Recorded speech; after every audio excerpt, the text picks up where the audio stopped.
마가복음 2장 1절에서 12절까지의 말씀입니다.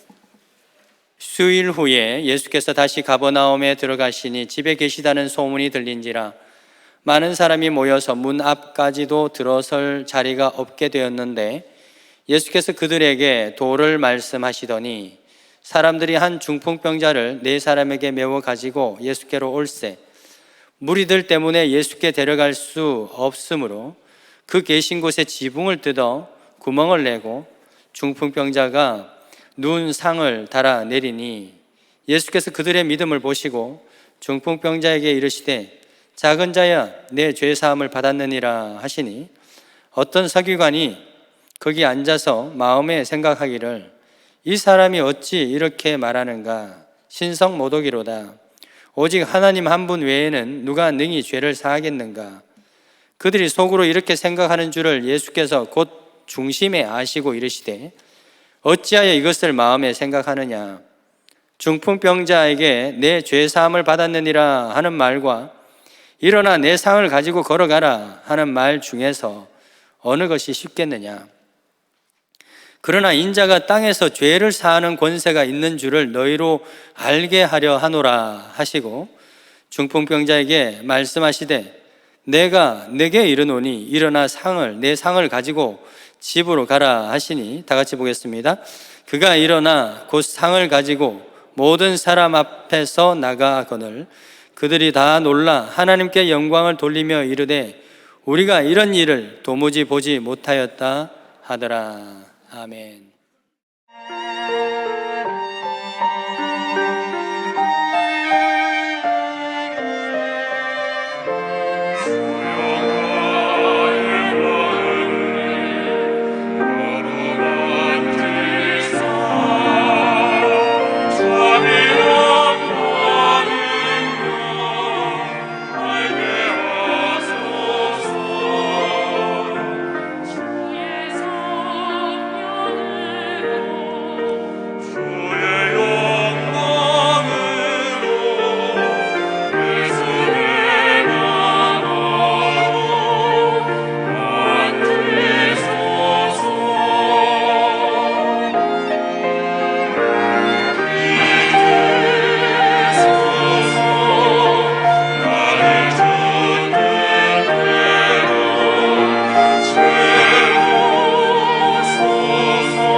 개인적으로 5명 이상 모일 수 없는 그러한 강력한 조치, 집합금지 조치라고 하는 것 때문에 매우 답답한 그런 상황을 지내고 있습니다. 그래서 이번 설에도 가족인데도 함께 모일 수 없고, 또 뭐 살짝 모이더라도 굉장히 눈치를 봐야 되는 그러한 상황에 있습니다. 의학적으로 볼 때 사람이 모이면 바이러스가 전파될 위험성이 있는 것은 분명한 사실입니다. 하지만 의학적으로 잘 설명은 되지 않지만 이보다 더 심각한 위험이 있는데, 그것은 사람이 모이지 못할 때 오는 위험성입니다. 지금 연로하신 부모님들의 그 건강이 급속도로 나빠지고 있는 그 이유가 무엇 때문일까? 사람을 만나지 못해서 그런 것은 아닌가라고 하는 염려가 있습니다. 손주도 보고 싶고 자녀들도 보고 싶은데, 또 우리 부모의 마음에는 혹시나 하는 마음에 이번 명절에 오지 마라, 돈만 붙여라, 뭐 이렇게 이번 명절에 오지 마라 이렇게 하는 그런 모습을 보죠. 뭐 돈 온다고 뭐 돈 좀 붙인다고 그게 기분이 좋겠습니까? 그래서 사람을 봐야 돼, 아이를 봐야 되고 뭐 그런 거죠. 그래서 홀로 있는 시간, 외롭게 있는 그 시간들이 늘어나게 되면서 부모님의 기력이 또 날이 갈수록 이렇게 쇠해지는 것을 이렇게 보게 됩니다. 사람은 원래 이 공동체로 살아갈 때 가장 행복하고 건강합니다. 마치 바다가 이 잔잔할 때도 있고 풍랑이 일 때도 있을 때 그 바다에 생동감이 넘치고 물고기가 막 이렇게 살아서 움직이게 되는 것처럼, 사람도 말이죠, 웃을 때도 있고 울 때도 있고 또 화를 낼 때도 있고, 그래야지 활력이 솟아나게 되는 것입니다. 그렇지 않고 홀로 조용히 살면서 아무 일 없이 있으면 처음에는 좋을 것 같지만 시간이 지날수록 우울증 증세가 생기고, 그러다 보면 몸의 면역력이 떨어지게 되고, 그러면 또 육신의 질병도 일어나는 그런 상관관계들을 우리는 보고 있지 않습니까? 오늘 우리는 이 시대 같으면 집합 금지 명령을 어기고 5명의 공동체가 함께 모여서 놀라운 역사를 이루는 그런 장면을 보게 됩니다. 4명의 친구가 1명의 그 중풍병자 병에 걸린 이 친구를 살리기 위해서 합력하는 장면이죠. 우리가 절박한 상황에 처하게 되면 어떻게 됩니까? 전혀 생각하지도 못했던 아이디어가 들어옵니다. 또 절박한 상황이 처하게 되면 뭐 체면 가릴 것 없이, 이것저것 다를 것 없이 그 아이디어 떠오르는 대로 또 실행할 수 있는 용기도 생기게 된다라고 하는 것이죠. 오늘 5절 말씀 보십시다. 예수께서 그들의 믿음을 보시고 라고 기록을 하고 있는데, 이 4사람 플러스 1, 물론 이 환자에게도 믿음이 있었습니다. 여러분, 단순히 이 4사람의 믿음을 가지고 이 사람을 구원한 게 아니에요. 오해하시면 안 됩니다. 환자에게도 동일한 믿음이 있었던 거예요. 단지 혼자서 못 와서 데리고 간 것이지. 자, 그들의 믿음을 보시고 했는데, 이 믿음은 어떤 믿음일까요? 정말 예수님이면 됩니다 라고 하는 그런 믿음일까요? 아니면 절박한 상황 가운데서 마지못해 최후의 보루로 찾아온 그 작은 믿음일까요? 작은 믿음인 것입니다. 이들이 정말 믿음이 좋아서 예수님을 지붕 뚫고 예수님께 찾아온 것이 아니라, 더 이상 뭐 다 해봤는데 더 이상 내가 할 수 있는 일이 없는 겁니다. 그래서 최후의 보루로 주님 앞에 찾아온 거죠. 이런 믿음을 일전에 제가 겨자씨만한 믿음이다 라고 말씀드렸습니다. 마태복음 17장에 보면 제자들이 귀신 들린 한 어린아이를, 불에 넘어지는 그 귀신 들린 어린아이를 붙잡고 막 애를 씁니다. 근데 그 귀신이 쫓아나지 않는 것입니다. 그걸 보면서 변화산에서 있다가 내려오신 그 예수님께서 이렇게 꾸짖습니다. 믿음이 없고 패역한 세대여, 내가 언제까지 참고 내가 언제까지 너희들하고 함께 있으랴 라고 말씀하셨죠. 그러면서 그 아이의 귀신을 쫓아내는 장면이 있는데요, 그러자 제자들이 조용한 시간에 예수님 찾아갑니다.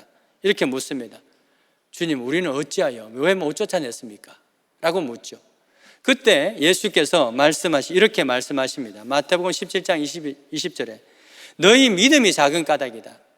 진실로 너희에게 겨자씨 한 알만한 믿음만 있어도 이 산을 명하여서 저기로 옮기라 하면 옮겨질 것이고 네가 원하는 대로 못할 것이 없다라고 말씀하시죠. 여러분, 예수님의 이 말씀은 제자들에게 진짜 겨자씨 만할 만한 믿음도 없다는 말일까요? 아니면 그보다 큰 믿음이 있는데 왜 그 믿음의 능력을 발휘하지 못하느냐라고 하는 그런 안타까움에 하는 말씀일까요? 두 번째 말씀이죠. 여러분 생각해 보세요. 예수님 아닙니까? 3년 동안 합숙훈련해가 제자훈련을 했어요. 그런데도 겨자씨만한 믿음도 없다. 그러면은요, 누구 잘못입니까? 제자의 잘못입니까? 가르친 사람이 잘못 가르친 겁니까? 저는 적어도 가르친 사람 잘못이다. 정말 3년을 합숙해서 가르쳤는데도 겨자씨만한 믿음도 없다면 그건 잘못 가르친 거죠. 제자 탓이 아닌 거예요. 그러므로 이 말씀은 뭐냐 하면 제자들에게 그보다 큰 믿음이 있는 거예요. 그런데도 불구하고 하지 못하는 것에 대한 안타까움에 대한 역설적 표현이죠. 그렇다면 제자들에게는 왜 이 능력이 나타나지 않았는가? 겨자씨보다 더 큰 믿음이 있는데 라고 하는 것이죠. 그것은 예수께서 제자들에게 질책하신 그 내용의 앞뒤를 보면은 뭐냐면 이 제자들에게는 절박함이 없었다는 겁니다. 기도 외에는 이런 유가 나감이 없다라고 말씀하셨는데 제자들에게는 기도 말고 다른 걸 자꾸 찾지 않았을까라고 하는 그런 합리적 의심을 해볼 수 있죠. 그런 절박함이 없었기 때문에 그들의 기도를 하긴 했지만 능력이 안 나타나는 겁니다. 만약 이런 절박함이 있었더라면 정말 겨자씨만한 믿음만 있어도 산을 옮길 수 있는 그 능력이 나타난다는 것이죠. 이 절박하면 통하는 겁니다. 절박하면 눈앞에 산과 같은 엄청난 일이 있어도 가리고 있어도 절박하면 하나님 앞에 절박한 상황에서 기도하면 아이디어가 떠오르는 거예요. 이 산을 옮길 수 있는 아이디어가 떠오르는 겁니다. 그 절박하면 그 아이디어가 떠올랐을 때 그것을 실행할 수 있는 능력이 생긴다라고 하는 것이죠. 바로 그 말씀입니다. 그런 점에서 오늘 예수님은 이 4+1 공동체의 이 믿음을 귀하게 보십니다. 비록 그들의 믿음이 절박한 상황에서 나온 겨자씨만한 믿음이죠. 아이고 안 되니까 그래도 예수를 한번 찾아 마지막 보루다 찾아가 보자. 이 그러한 작은 믿음이라 할지라도 최소한 그들의 믿음은 뭡니까? 해볼 거 다 해본 거예요. 그러니까 마지막이죠. 마지막 그 믿음은 그래서 주님 말고는 더 이상 답이 없다. 다 해봤는데 여기 말고는 마지막 답이다 라고 하는 그 믿음을 고백하는 것이 바로 주님을 찾아온 것이죠. 이런 점에서 보실 때 예수님의 성정은 우리와 참 다른 것 같습니다. 우리 같으면 어떨까요? 누군가 찾아왔습니다. 도움을 요청합니다. 들어보니까 다른 데 다 알아보고 온 거예요. 다. 이 사람 찾아가고 저 사람 찾아가고 이 사람 찾아가고 다 알아본 거예요. 근데 마지막으로 최후의 보루로 마지막으로 저를 찾아왔다고 칩시다. 여러분 같으면 기분이 좋을까요? 나쁠까요? 저 같으면 별로 기분이 유쾌하지 않을 것 같아요. 오려면 처음부터 오지. 맨 먼저 찾아와야 되지. 마지막으로 내가 지금 당신한테 몇 순이야? 뭐 이런 어떤 섭섭한 마음이 들지 않겠습니까? 그러면서 어떤 사람은 심통도 부릴 거예요. 응? 어떤 심통? 이거 해주면 너 뭐 해줄 거냐? 뭐 이런 거. 하는 거 보고 뭐 이런 식으로 심통도 부릴 것 같은 그런 죄성을 우리는 가지고 있습니다. 그런데 오늘 예수님은 어떻게 합니까? 그런 유치한 조건 달지 않습니까? 하는 거 보고 이런 거 말씀하지 않고 오히려 이 절박해서 찾아온 이 사람들에게 불쌍히 여기시고 믿음의 믿음의 그 행위를 불쌍히 여기시고 아주 자상하게 대하시죠. 5절 말씀 보십시다. 보시면 작은 자야 내 죄 사함을 받았다. 여기서 이 작은 자야 테크논이라고 하는 이 호칭은 어떤 의미냐면 어린아이를 아주 다정하게 부르는 부모의 호칭입니다. 부모의 호칭. 아이야, 얘야 라고 하는 그런 뜻이죠. 마치 우리 가정의 어린아이가 오늘 이제 유아세를 받았는데 아직은 말 못하죠. 한 2-3살 되면 이제 말하고 이제 지 하고 싶은 대로 하고 뭐 때를 쓰고 그럴 겁니다. 해보도 놔둬. 알아서 해. 그러다가 나중에 뭡니까? 아쉬우면 찾아오죠. 하고 찾아옵니다. 그때 부모가 뭐라 그럽니까? 하는 거 보고 이런 말합니까? 네 하는 거 보고 이렇게 하면 도움을 줍니까? 아니죠. 아이야, 얘야 라고 말하죠. 바로 예수님께서 오늘 이 테크논, 아이야 라고 하는 마음이 바로 그 부모의 마음입니다. 왜? 우리 모든 인생을 창조하셨기 때문에 그런 것이죠. 사랑하는 여러분, 오늘 이 시간에 이런저런 이유로 절박한 마음으로 주님을 찾아오신 분이 있다면, 여러분 이런저런 방법을 다 써봐도 안 돼서 해결되지 않아서 최후의 보루로 교회 가서 기도라도 해보자 라고 하는 마음으로 이 자리에 오신 분이 있다면 참으로 잘 오셨습니다. 왜? 예수님은 심령이 가난한 자에게 천국을 주신다고 했어요. 바로 그 주님께서 심령이 가난한 저와 여러분들에게 천국을 주시는 그 소망과 위로와 그 회복이 있기를 주의 이름으로 축원드립니다. 오늘 이 시간에 그 절박한 마음이 주님 앞에 가지고 간절히 기도할 때 기쁨과 소망으로 변화되는 그 회복의 은혜가 있기를 축원드립니다. 어쩌면 주님은 저와 여러분들을 다시 만나기 위해서라도 우리에게 이 절박한 상황에 처하기까지 기다리고 있는 줄 모릅니다. 왜냐하면 우리 인생은 믿는 구석 하나만 있어도 주님 안 찾잖아요. 그런데 왜 주님은 우리를 만나기를 원하실까요? 또한 왜 우리는 주님을 만나야 되는 것일까요? 질병의 고침을 받기 위해서, 경제의 문제를 해결하기 위해서, 자녀의 문제, 어떤 관계의 문제 해결받기, 우리 인생의 문제를 해결받기 위해서 주님을 만나야 될까요? 물론 그렇습니다. 필요합니다. 그러나 우리는 예수님으로부터 더 근본적인 문제를 해결받아야 됩니다. 그를 위해서 예수님이 필요한 거죠. 그게 뭡니까? 예수님도 우리를 만나려고 하는 그 이유는 단지 질병 고쳐주고 경제 문제 해결해주고 그것이 아니라 더 근본적인 문제, 그건 뭐예요? 죄의 문제인 것이죠. 오늘 예수님은 이 5명의 4+2 공동체에게 이렇게 말합니다. 작은 자야, 5절 다시 한번 보십시다. 작은 자야, 내 죄 사함을 받았느니라. 질병 문제 가지고 왔는데 고침을 받아라 라고 하지 아니하고 뭐래요? 죄 사함을 받았다. 무슨 말입니까? 예수님은 질병 고치기 전에 먼저 그의 죄 문제를 해결해 주신 것이고, 또 가장 근본적인 문제가 뭔가라고 하는 것을 또 지적해 주고 있는 것입니다. 여러분, 모든 사람들이 반드시 예수님을 만나야 되는 이유가 바로 여기 있습니다. 질병의 문제, 경제의 문제를 해결하려면 예수님 만날 필요 없습니다. 더 좋은 전문가들이 있기 때문에 그런 것이죠. 그것은 주님을 만나야 되는 이유는 우리 인간의 죄 문제를 해결할 수 있는 유일한 분이 바로 예수 그리스도이기 때문에 우리는 주님을 반드시 만나야 되고, 그것을 위해서 주님도 우리를 만나기를 원하시는 것이죠. 죄 문제가 해결되지 않고 질병 문제, 경제 문제 해결돼 봐요. 어떻게 될까요? 그것은 또 다른 문제를 발생하게 되는 것을 우리는 경험적으로 알고 있지 않습니까? 여러분, 모든 사람들이 주님을 만나는 이유, 죄 문제입니다. 사람들은 이렇게 말합니다. 전도를 하거나 대화 중에서 목사가 신방을 할 때 어떤 문제를 가지고 왔을 때 당신은 죄인입니다 라고 말을 하면, 그 말을 들었다고 칩시다. 기분이 좋을까요? 나쁠까요? 안 좋습니다. 여러분, 옆에 분 인사해 봅시다. 당신은 죄인입니다. 인사해 보세요.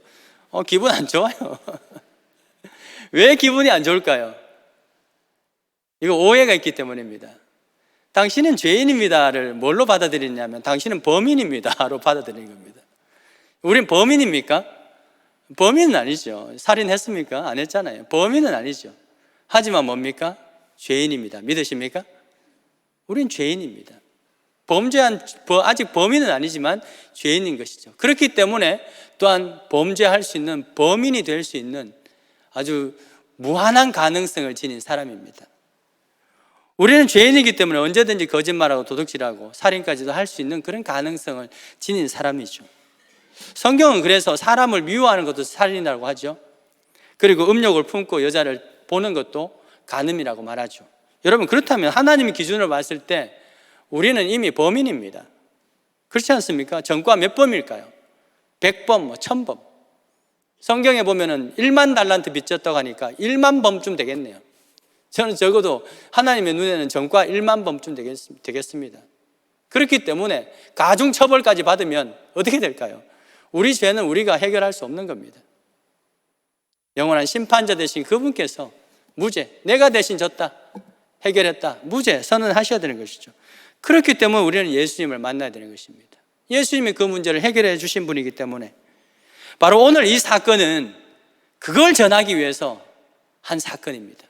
단지 환자 고치거나 공동체의 어떤 합심하는 능력, 이것도 좋은 주제인데요, 더 핵심 주제는 뭐냐면 예수가 죄 사하는 권세가 있는 분이다, 유일한 분이다라고 하는 것을 알려주고 최초로 그것을 알려주는 사건이 바로 오늘 이 사건입니다. 왜냐하면요, 단지 예수님의 치유의 능력, 공동체의 어떤 합심의 지혜, 이런 것을 강조하는 내용이라면 마태, 마가, 누가 3번에 걸쳐서 기록할 이유가 없어요. 왜냐하면 이거보다 더 위대하고 더 스펙타클하고 더 센세이션이 일어날 만한 그러한 사건이 있습니다. 한 예를 들어 볼까요? 죽은 나사로가 살아난 거, 얼마나 놀라운 사건입니까? 그런데 그 사건은 요한복음에만 기록하고 있어요. 오히려 이 사건이 4번 다 기록하면 더 좋죠. 그런데 오늘 이 사건이 3번이나 기록하고 있습니다. 그것은 어떤 의미입니까? 왜 중요할까요? 그것은 오늘 예수님도 하신 말씀처럼 나에게 죄 사하는 권세가 있다라고 하는 것을 알려주기 위해서인 것입니다. 비로소 처음 나에게 죄 사함이 있다, 죄 사하는 권세가 있다는 것을 처음 알려주는 사건이기 때문인 것입니다. 그래서 예수님은 유대인이, 사두개인이 공격할 것을 예상하시면서도 작은 자야, 내 죄 사함을 받았다라고 의도적으로 말씀한 거죠. 9절 말씀 보십시다. 말씀 보시면 예수님도 이렇게 말씀하죠. 일어나 내 상을 들고 가라라고 하는 말과 죄 사함을 받았다라고 하는 말 중에서 어느 것이 쉽겠느냐? 여러분, 유대 사회 속에서 이 2가지 말 중에서 어느 것이 더 쉬울까요? 사실 일어나서 상을 가지고 가라, 네 죄 사함이 아니라 네 질병이 고쳐졌다라고 할 수 있는 말은 누구든지 할 수 있습니다. 약간의 신기만 있으면 할 수 있죠. 그래서 고침받으면 대박이고 못 고침받으면 조금 부끄럽고 끝나는 거예요. 그런데 이 유대 사회에서 죄 사함을 받았다라고 하는 말은 법정에 가는 겁니다. 법정, 신성모독, 최소한 사내들인 법정에 가게 된 겁니다. 예수님 바로 그 법에 걸려가지고 십자가에 달린 거 아니겠습니까? 그렇기 때문에 이 말이 더 어렵다라고 하는 말씀이죠. 그럼에도 불구하고 예수님께서 그 말씀을 의도적으로 하신 이유가 뭐라는 거예요? 죄사함의 권세가 나에게 있음을 모든 사람에게 알게 하려고 이렇게 하였다라고 하는 것이죠. 바로 그 사건이, 그 목적이 바로 오늘 이 사건인 것입니다. 바로 그것과 관련된 호칭이 뭐예요? 인자라고 하는 호칭이 10절 보십시오. 10절 인자라고 합니다. 인자. 그러나 인자가 땅에서 죄를 사하는 권세가 있는 줄 너희로 알게 하려 합니다. 인자가 뭐예요? 인자. 우리 성도님 이름 속에도 인자가 있는데 그런 인자가 아니라 사람의 아들이라는 뜻인데요, 이것은 단지 우리도 다 인자죠. 사람으로 태어난 그냥 인간이라고 하는 것을 의미하는 것이 아니라 다니엘서 7장에 바로 그 인자 개념이, 신학적 개념이 나옵니다. 7장 13절에 보면 다니엘이 메시아에 대한 환상을 보게 되는데 인자 같은 이, 사람의 아들처럼 생긴 분이라는 뜻입니다. 그러니까 메시아에 대한 환상입니다. 그런데 그분이 14절에 보면 뭐가 있다는 거예요? 그에게 권세가 있다. 무슨 권세? 죄 사함의 권세. 그리고 그 권세는 절대로 소멸하지 않는다. 그 권세가 있는 그 하나님의 나라, 그 주님의 나라는 소멸되지 않는다라고 말합니다. 여기 보면 인자 같은 이, 사람의 모습을 하고 있지만 실제로는 하나님이신 그 개념이 바로 인자 개념입니다. 그 예수님에 대해서 인성과 신성을 동시에 표현한 것이 바로 인자인 것이죠. 그에게 어떤 권세? 죄 사하는 권세가 있다는 것입니다. 그래서 성경에 예수님께서 인자가라고 하는 그런 어떤 단어를, 용어를 사용할 때는요, 항상 앞뒤 문맥을 보면 구원이라든지 죄사함이라든지 하나님 나라와 관련되는 그런 내용으로 연속되는 것을 보게 됩니다. 오늘 우리가 세례받고 학습하고 입교하고 또 유아세례한 그 부모님의 그 고백이 바로 이런 것이죠. 2000년 전에 오신, 육신으로 오신 그 인간 예수, 그 인간 예수를 단지 하나의 4대 성인 중에 하나로 인간으로만 여기는 것이 아니라 완전한 인간인과 동시에 하나님의 아들, 구원자라고 하는 것을 고백하는, 공적으로 고백하는 것이 바로 이 세례식인 것입니다. 세례식, 학습 세례. 그렇기 때문에 오늘 이 예수님께서 많은 사람들 앞에서 내가 바로 그 하나님의 아들이다, 구원자라다, 내가 죄사하는 권세가 있다라고 만방에 선포하는 그 사건과 우리가 바로 그 당신께서 그 주님입니다, 바로 그분이십니다라고 하는 고백하는 그 사건은 영적으로 볼 때는 동일한 수준의 놀라운 고백이라고 하는 것이죠.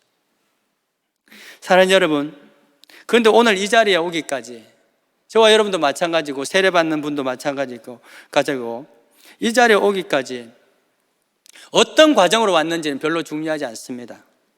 자발적인 고백에 의해서 참 큰 믿음 가지고 왔든지 아니면 어쩔 수 없는 그런 절박한 상황으로 왔든지 그 믿음의 크기는 중요하지 않다는 것입니다. 겨자씨만큼 작은 믿음이라 할지라도 이 자리에 와 있다고 하는 그 자체가 바로 나는 죄인입니다.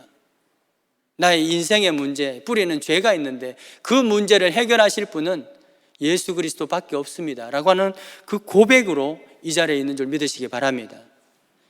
여러분, 아마 여러분들이 이 자리에 오기까지 혼자 스스로 오신 분은 거의 없을 겁니다. 마치 중풍병자가 혼자서 움직일 수 없는 것처럼 믿음이 작은 자들은 몸이 굳어서 스스로 주님 앞에 나올 수가 없습니다.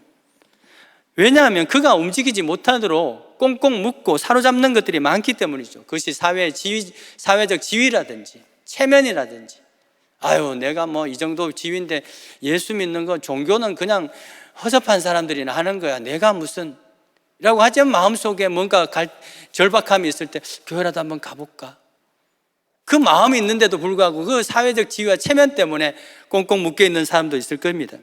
또는 이성적 사고, 어떻게 사람이 무리를 걸어, 어떻게 동정녀가 찬성을 해, 그런 어떤 이성적 사고 때문에 그래도 절박한 상황 때 하나님이라도 찾아볼까 하다가도 그런 이성적 사고 때문에 주님 앞에 나오지 못하고 꽁꽁 묶여 있는 사람들도 있었을 것입니다. 요즘 같으면 시기가 시기인 만큼 사람들의 시선이 두려워서 나오지 못하는 그런 분들도 있을 겁니다. 그래서 아마 여기 있는 모든 분들은 주님 앞에 처음 나올 때 누군가의 도움을 다 받았을 것입니다. 그분이 친구일 수도 있고 가족일 수도 있고 나에게 영향력을 준 분일 수도 있을 겁니다. 길거리에서 만난 사람일 수도 있을 것입니다.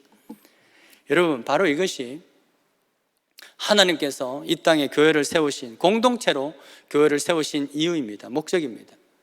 스스로 주님께 오지 못하는 사람을 도와서 데리고 오게 하는 것, 바로 그 공동체적 교회의 미션이라고 하는 것이죠. 그래서 우리는 여러분, 이 미션을 수행하는 것이 또한 교회의 사명입니다. 지난 한 해 동안 우리는 코로나라고 하는 이 중풍병이죠, 일종의 영적 중풍병에 걸려가지고 움직이지도 못하고 꽁꽁 묶여가지고 주님께 나오지 못했습니다. 지금도 그렇습니다. 그나마 여러분들은 겨자씨보다 큰 믿음이 있어서 이 자리에 나왔지만 아직도 그 작은 믿음을 가지고 있는 분들은 여전히 움직이지 못하고 그 상황에 꽁꽁 묶여 있는 것을 보게 됩니다.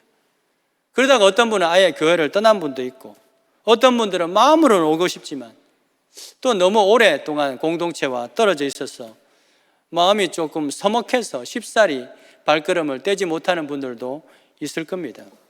마치 중풍병자가 혼자서 움직이지 못하는 것처럼 여러 가지에 묶여서 그냥 그 자리에 있는 분들이 많이 있다라고 하는 것이죠. 우리는 바로 이 영혼들을 다시 주님께로 데리고 와야 됩니다. 지금 그분들의 인생에서 가장 필요한 것은 돈도 아니요, 재물도 아니고 건강도 아니고 예수가 가장 필요합니다. 일자리가 회복되는 것도 필요하지만 예배의 자리가 회복되는 것이 더 필요하다는 것을 믿고 고백하시기를 바랍니다. 예배를 통해서 죄사함을 받아야 해요. 죄의 문제를 해결받아야 다른 것의 회복에 의미가 있게 되는 것이죠. 한 사람으로 안 되면 두 사람이 같이 하고, 두 사람이 안 되면 세 사람, 네 사람 같이 합력하면 반드시 그 사람을 다시 주님께로 데려올 수 있는 것입니다. 네 사람이 합력해서 한 사람을 구원하는 4+1 공동체의 원리를 실행하는 것이죠. 그 한 사람을 위해서 네 명이 함께 기도하고, 그 한 사람을 위해서 네 명이, 최대한 그 네 명이 함께 그리스도의 그 온기를 전하는 비대면 그 전도 방법을 실시할 것입니다. 사랑하는 여러분, 이를 위해서 우리 안에 절박함이 회복되기를 축원드립니다. 이번에 반드시 그 사람을 주님께로, 이번 타임을 놓치면 안 된다라고 하는 그 절박함을 가질 수 있기를 위해서 우리는 간절히 기도해야 될 것입니다. 여러분, 절박하면 통합니다. 궁하면 통하는 거예요. 절박하면 창의적 아이디어가 생기게 되고, 절박하면 실행할 수 있는 그런 용기도 생길 줄 믿습니다. 이를 위해서 우리가 함께 지금부터 간절히 기도하고 그 영혼을 품고 기도하는 우리 모두가 되기를 주 여러분 축원드립니다. 우리 함께 찬양하십시다. 우리 찬양하십시다. 주님의 부르심을 함께 이 찬양을 통해서 들어보면 좋겠습니다.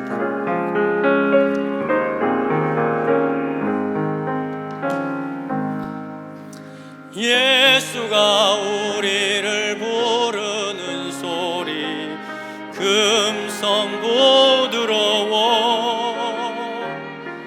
문 앞에 나와서 사면을 보며 우리를 기다리네. 오라 오라 오라 방황치 말고 죄 있는 자들아 이리로라 주 예수 앞에 오라 간절히 오라고 부르실 때에 우리는 지체하랴 주님의 은혜를 외안히 받고 못 들은 채 3절 세월이 살같이 빠르게 지나 쾌락이 끝이 나고 사막의 그늘이 너와 내 앞에 둘리며 가리우네. 오라 오라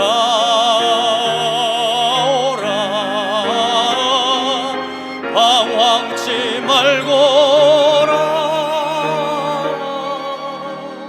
죄 있는 자들아 이리로라 주 예수 앞에 오라 오라 오라 오라 방황치 말고라 죄 있는 자들아 이리로라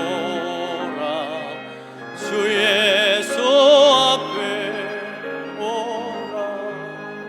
우리 함께 기도하십시다. 기도하실 것은 우리 마음속에 떠오르는 이 찬양을 통해서 이 말씀을 떠오르는 한두 사람이 있을 것입니다.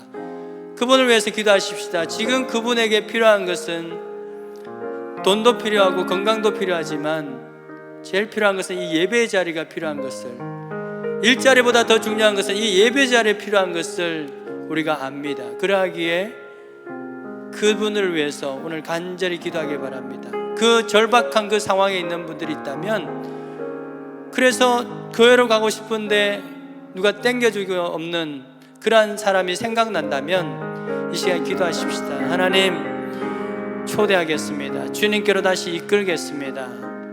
그 영혼을 받아주시고 그 영혼이 주님 만나는 은혜가 있게 하여 주옵소서. 그분이 여러분의 가족일 수도 있고 친구일 수도 있고 주변 분일 수 있습니다. 그분을 위해서 기도하시고, 또 하나 기도하실 것은 우리가 이 자리에 육신은 와 있지만 마음은 여전히 주님께 가까이 오지 못한 우리 지체들도 있을 것입니다. 이 시간 주님께서 초대합니다. 오라 오라. 하나님, 내 마음 가운데 주님께 더 가까이 갈 수 있도록 결단하는 그러한 믿음이 있게 하옵소서. 나에게 이 겨자씨만한 믿음만, 겨자씨보다 더 큰 믿음에 있는데도 불구하고 절박함이 없기 때문에 실행하지 못하는 이 연약함을 보시고 주여 나를 주님께로 이끌어 주옵소서. 우리 다 같이 한 목소리로 간절히 기도하십시다. 하나님 아버지여, 하나님 아버지여, 예수님이 필요한데 주님, 우리가 지금 돈이 필요하고 건강이 필요한 것보다 더 중요한 것은 예수님이 필요합니다. 주여, 일자리보다 더 필요한 것 예배의 자리가 필요합니다. 주여 하나님 아버지여, 그러한 영혼들 많이 있습니다. 하나님, 우리의 죄의 문제가 해결되지 못하고 모든 것이 해결되어봐야 그것이 또 다른 죄의 문제를 발생시킬 텐데, 주여 우리의 마음 가운데 죄의 문제가 먼저 해결되게 해주시옵소서. 탐욕의 문제, 음욕의 문제, 하나님 아버지여, 모든 것들을 해결해 주시고 예수 그리스도 앞에 나와서 온전히 고백하고 구해야 할 때 그것이 해결됩니다. 그에 따라서 우리의 육신의 문제도 해결될 줄 믿습니다. 우리의 믿음의 권속들 주님께 지켜주시고 아버지 위로하시고 세임을 다하여 주시옵소서. 주님의 그 초대하심을 아버지 하나님 순응하며 아멘으로 받아들이며 주님 앞에 나오는 우리 모든 성도들 되기를 소망합니다. 하나님 아버지여, 우리는 연약합니다. 우리는 죄인입니다. 그러기에 주님이 필요합니다. 우리에게 지금 가장 필요한 것 예수 그리스도의 속죄함입니다. 아버지, 우리 마음 가운데 있는 그 죄성 때문에 여전히 불만이고 불평이고 분노하고 여전히 만족하지 못하는 것을 보게 됩니다. 주여, 이 모든 죄를 주님 앞에, 주님의 십자가 앞에 내려놓으니 주여 완전히 체려하여 주시고 깨끗게 하여 주시고 주님의 마음으로 회복되게 하여 주시옵소서. 주님, 지금 주님이 필요한 분들 많이 있습니다. 주여, 주님의 그 따뜻함을 가지고 다시 한번 접근하고 그들 주님께로 인도하는 정말 그 미션을 수행하는 우리 교회 공동체 되기를 소망합니다. 주님, 이 어려운 상황 가운데서도 그다시보다 더 큰 믿음 주셔서 주님 앞에 귀한 예물 올려드립니다. 주여, 이것을 드리는 손길들마다 갚으시고 또 부어주시는 그 은혜를 경험함으로 그 믿음의 담력이 더 크게 해주시고 아버지, 그 믿음의 또 드림으로 드려진 이것을 통하여서 더 많은 하나님의 나라 그 확장하는 데 사용되게 하여 주옵소서. 모든 말씀 예수 그리스도의 이름으로 기도드립니다.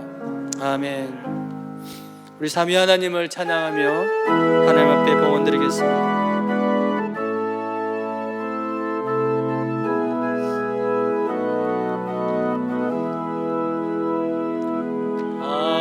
하나님이 선택하셨고 예수님이 구속하셨고 성령님이 이치셨으니 삼위일체 하나님 찬양. 하나님이 사랑하시고 예수님이 은혜 주시고 성령님이 교통하시니 삼위일체 하나님 찬양. 하나님이 지켜주시고 예수님이 함께하시고 성령님이 능력 주시니 삼위일체 하나. 우리 다같이 일어나셔서 더 높은 목소리로 할렐루야 하나님 찬양. 할렐루야 할렐루야 예수님 찬양. 할렐루야 할렐루야 성령님 찬양. 삼위일체 하나님 찬양. 우리 서로를 축복합니다. 여호와는 너에게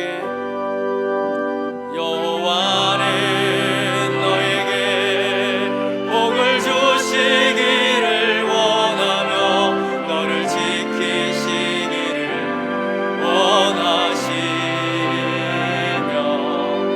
여호와는 그 얼굴을 너를 향하여 드사 은혜와 평강 주시기 원하노라. 여호와는 너에게 복을 주시기를 원하며 너를 지키시기를 원하시며 여호와는 그 얼굴을 너를 향하여 드사 은혜와 평강 주시길. 우리 오늘 세례받은 우리 김지혜 자매 축복하십시다. 오늘 존귀하게 우리 선교사님들 축복하십시다. 내 하나님, 우리 좌우에 있는 분들 축복하십시다. 내 삶 속에서 이 약속을 뒤에 있는 분도 축복합니다. 이루시리 땅에 기름진 것으로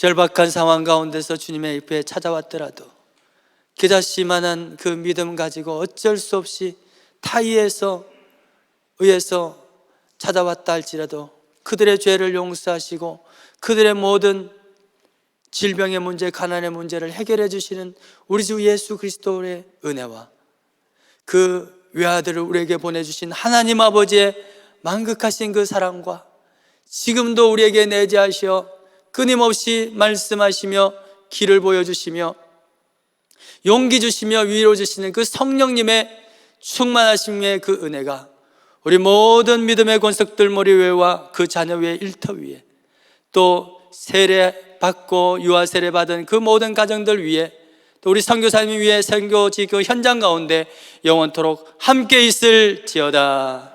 아멘.